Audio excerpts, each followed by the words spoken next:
আসসালামু আলাইকুম, সবাইকে লাকি ব্লগসের কুকিং চ্যানেলে স্বাগতম। আশা করি সবাই ভালো আছেন। আলহামদুলিল্লাহ, আমিও ভালো আছি। আরেকটি নতুন দিনে নতুন আরেকটি ব্লগ ভিডিও নিয়ে চলে আসলাম। তো আজকে আমি কোনো রান্নার ভিডিও নিয়ে আসিনি। আজকে আমি আমাদের ছাদ বাগানটা আপনাদেরকে আবারও একটু ঘুরিয়ে দেখাবো।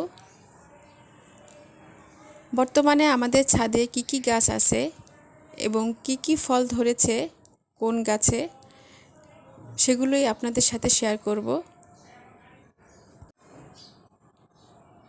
আপনারা হয়তো এর আগের ভিডিওতে দেখেছেন এখানে অনেক থানকুনি পাতা ছিল আর দেখতে খুব সুন্দর হয়েছিল।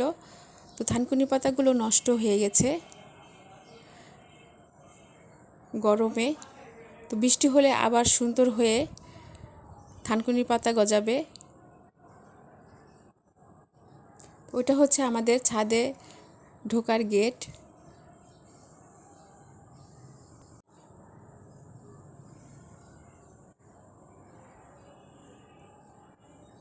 এটা হচ্ছে করলা গাছ। করলা গাছে অনেক ফুল হয়েছে। তাছাড়া ছোট ছোট অনেক করলাও ধরেছে।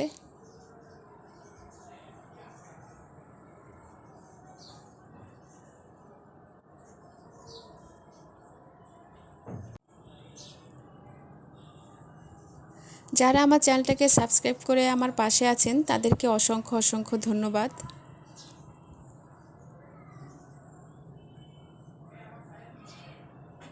তো এটা মাত্র আমের বোল এসেছে নতুন করে।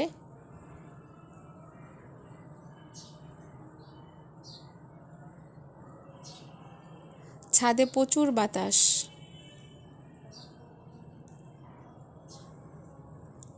এই যে আরেকটা আম গাছ, এই আমগুলো মাশাআল্লাহ অনেক বড় হয়েছে। এর আগে যে একটা ভিডিও দিয়েছিলাম ছোট, তখন আমগুলো অনেক ছোট ছিল। আমগুলো খেতে কিন্তু অনেক মজা আর অনেক মিষ্টি। এগুলো হচ্ছে কাঁচা মিঠা আম। মনে হচ্ছে আমগুলো আরও বড় হবে। তবে এই আমগুলো খোসা সহকারে খেতে অনেক মজা।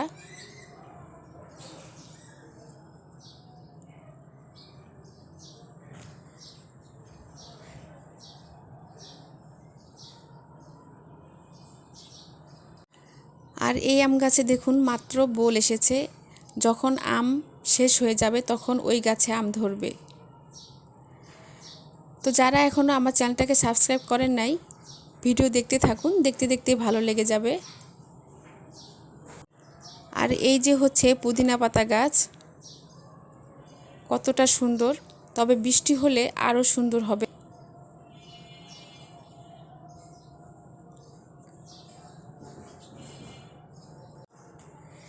এটা হচ্ছে সাজনা বা সজনে গাছ। তো চলুন এখন সাততলায় যাই। আর সাততলায় কী কী ধরনের গাছ আছে আপনাদেরকে একটু দেখাই।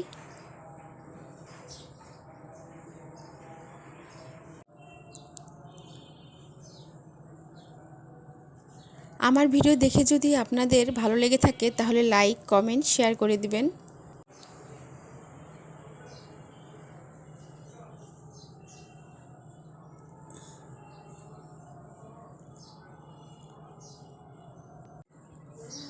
আর অবশ্যই সাবস্ক্রাইব করবেন। তো এটা হচ্ছে ডালিম গাছ। আর এটা হচ্ছে ড্রাগন গাছ।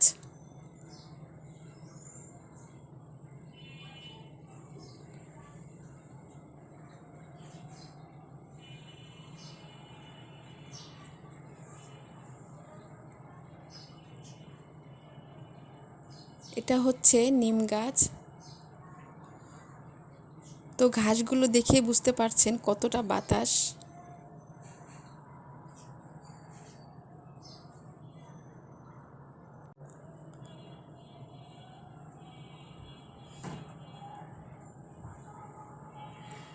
আর এই যে দেখুন আনারস গাছ, আনারস গাছে আনারস ধরেছে। এই নিয়ে দুইবার আনারস ধরলো। এই গাছটাতেই 2বার ধরেছে। আর এই আনারস খেতে অনেক মিষ্টি।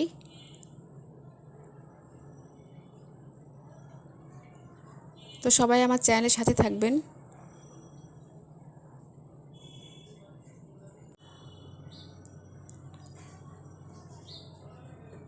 সবাই ভালো থাকবেন। আল্লাহ হাফেজ।